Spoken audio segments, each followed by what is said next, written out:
तर आपण जी शेतकऱ्यांना जी कर्जमाफी केलेली आहे त्याचे निकष जे आहेत हे लवकरात लवकर जाहीर करण्याची आवश्यकता आहे.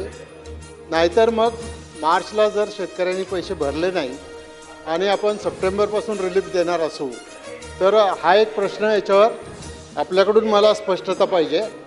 आणि दुसरा विषय, साखर कारखानदारीच्या अडीअडचणीच्या संदर्भामध्ये मी अतिशय सविस्तरपणाने या सभागृहामध्ये भूमिका मांडली. त्याच्यासाठी आपली वेळ पण मागितलेली आहे.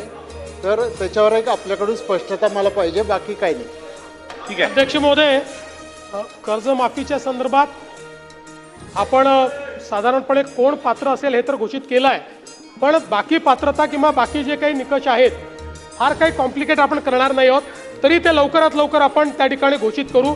कमिटी त्याच्यावर वर्क करते, लवकरात लवकर आपण घोषित करू. अधिवेशन संपण्यापूर्वी कदाचित नाही करू शकणार, पण आपण जेवढ्या लवकर करता येईल तेवढ्या लवकर आपण ते करू. आणि दुसरं, साखरेच्या संदर्भात मी एक बैठक स्वतः घेईन आणि हे सगळे प्रॉब्लेम समजून घेईन.